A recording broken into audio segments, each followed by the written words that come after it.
Welcome back to Jerome Bee Farm and Homestead. So it's a super day because we're putting on our honey supers. So it's Saturday, March 27th. We're a little bit late this year because of that real hard freeze we had in February, but the red buds are in full bloom now. You saw some other things blooming. So I didn't get in a big hurry to get my supers on because when we had that really cold extended weather there, the bees consumed a lot of their honey. Some hives have a lot in there still, but a lot of them consumed almost their whole honey stores. So they have to make that up and fill all that back up before they fill a super. So I went through and checked out all my hives, and I got a quick little notepad here so I know which ones I'm going to super and which ones I'm not. A couple of them are going to get 2 because they're very strong and they need that extra space just to help with reduce their urge to swarm. It may not help, but it's not going to hurt to put a couple on there. And I did find that so I needed 22 supers, so I was 5 short, and so I started digging in the barn here and I found I did have 5 put together, but they needed painting. Let me show you my paint setup real quick. I think I showed last year how I do this, but I've got this little stick here, and when I'm not using it, I just rotate it and it's up and down because one year my granddaughter was running along here and it popped her in the forehead. But so I fixed that. But anyway, this is a real handy way to do this. You just set your box on there and just set it on a corner, and you paint this surface right here, and when you're ready you just flip it to the next one, and that works real good. So I got 2 coats on these, and I had enough frames, and I wax coated some frames so to get these full, but I've got 18 or 19 that are already done from last year that were in storage. All right, let's get this thing loaded up.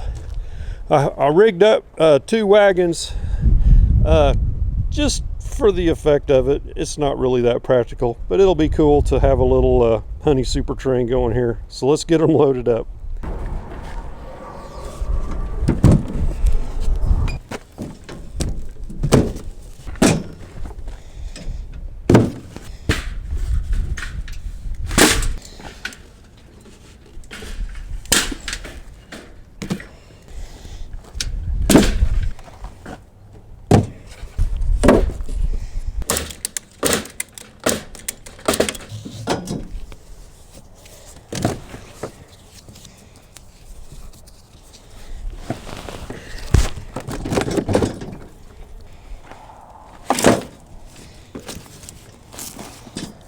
Okay, the super train is loaded. Let's get on down there and get these babies put on.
Okay, we got them all down here in one piece.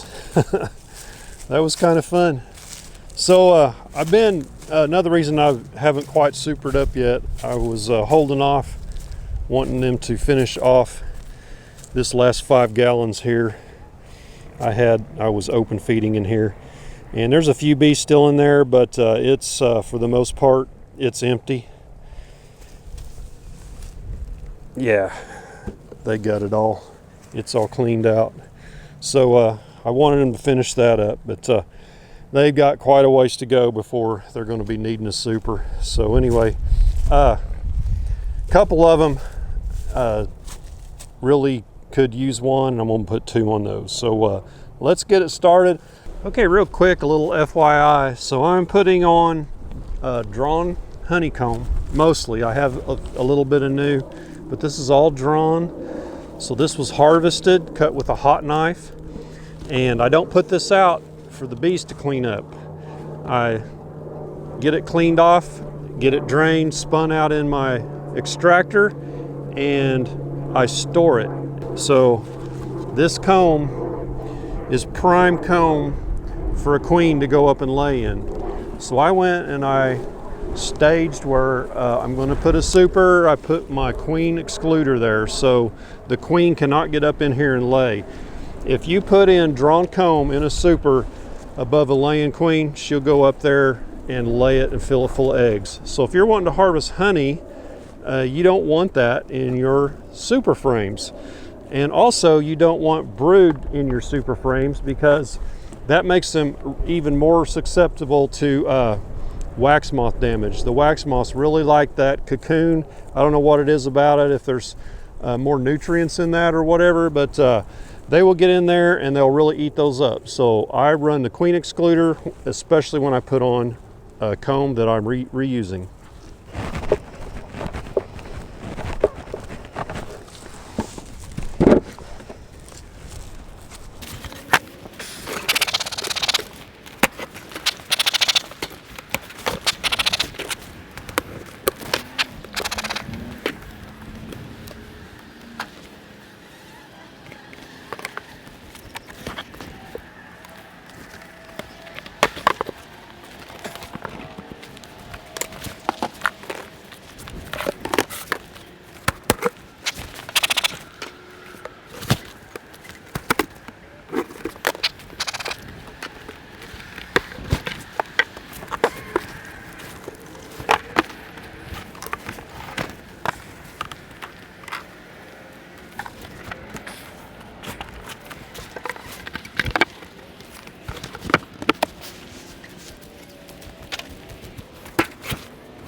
So this hive right here, when I took it off, the lid off, I could see drone cells growing on the top of those frames where they're intended to be drone cells. So I thought I would check for the swarm cells, because that's when you'll see them when they start putting some drones out. So they were putting drones along the bottom of one of the frames, but no queen cells yet. So I went ahead and cleaned those up because I broke them anyway, because they were going to die. So I cleaned that off and made a little note on my sheet here that this is likely going to swarm here. So we need to keep our eye on this hive right here.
This hive number 10 is a real strong hive.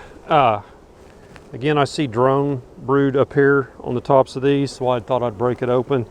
And just like the one over there, there's a little bit of drone brood on the bottom that was bridged across, and it broke open when I lifted it. So I went ahead and cleaned that up, and did not see any queen cells. So this is another one we're going to keep an eye on. And I had a note on this hive number 10 that we want to put 2 supers on it because it's very strong.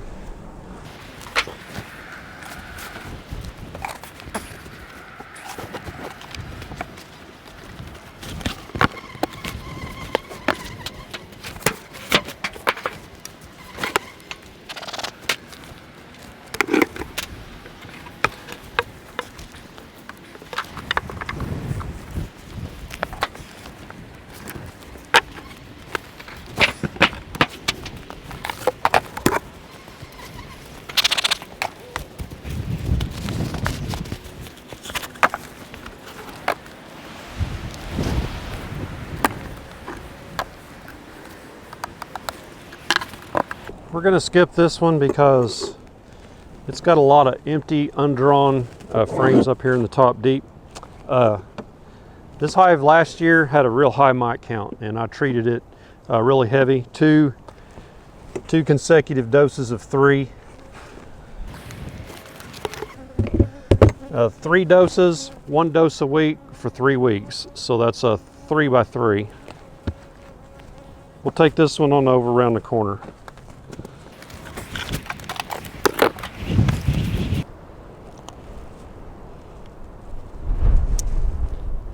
That's where that real pretty tree is. It's actually on my neighbor's property. I went over there and shot that video of it. It's abandoned. There's no one lives over there.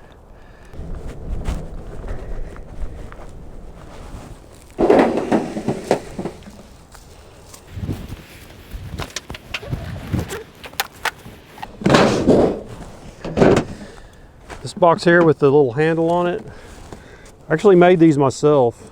I made 2 double deep hives with 2 supers, and I didn't have a jig to cut the handles, so I just nailed those in there, and I didn't glue them because I didn't know what I was doing way back in 2013, whenever that was.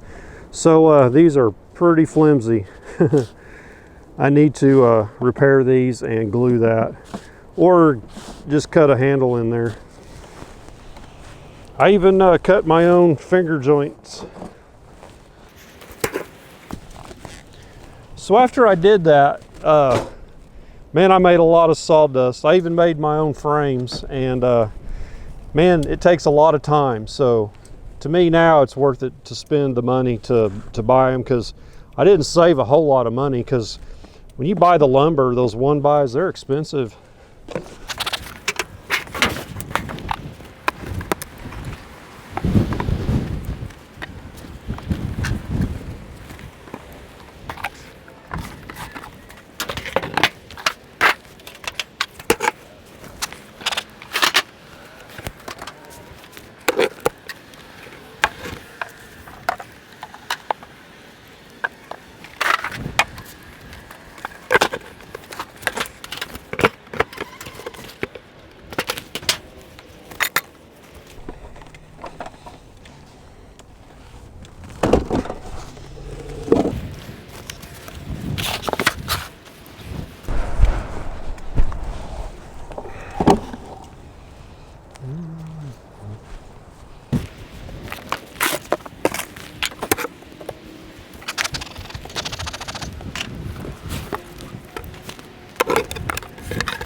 This hive here was too weak. There's no way they need a super. They may not even need that second deep on there. So yeah, we're not going to put one on here.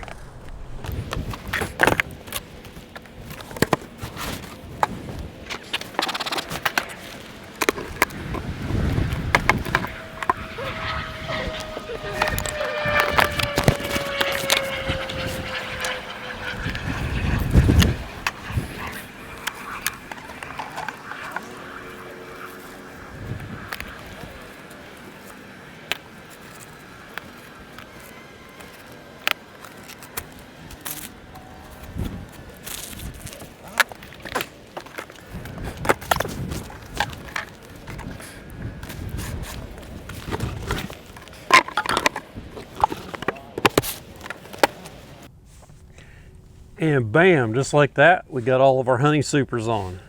So I went back in my notes and I looked to see what time I supered up last year, and it was this exact same week. So it tells me that the trees blooming and all of that are about on the same schedule as they were before, that the severe cold didn't really slow that down because it warmed up. But what it did affect was the bees. So they consumed a lot more honey than they had in the past, and the colonies aren't near as strong as they were at this time last year. So when I supered last year, there was a few hives that had sugar feeders with spacers on the top, and they had started building comb up in those feeders and filling them up with nectar. So last year was just kicking off gangbusters at this time. And I think it was because the colonies were super strong coming out of last winter. It was a fairly mild winter last year. Rain-wise, I think we're about the same. But colony strength is not near what it was last year. So some of these, you know, they probably don't need a super. I went ahead and put one on there anyway. We're just going to keep an eye on those and watch for the hive beetle population. I have plenty of beetle blasters, so I need to probably get some of those throughout some of these hives and get them protected, you know, help out with the beetle population. So that's it for the video. If you got any comments, please put them down below and give me a thumbs up if you enjoyed the video, and subscribe to my channel before you leave if you would. I appreciate that. We'll catch you all in the next video. Y'all take care.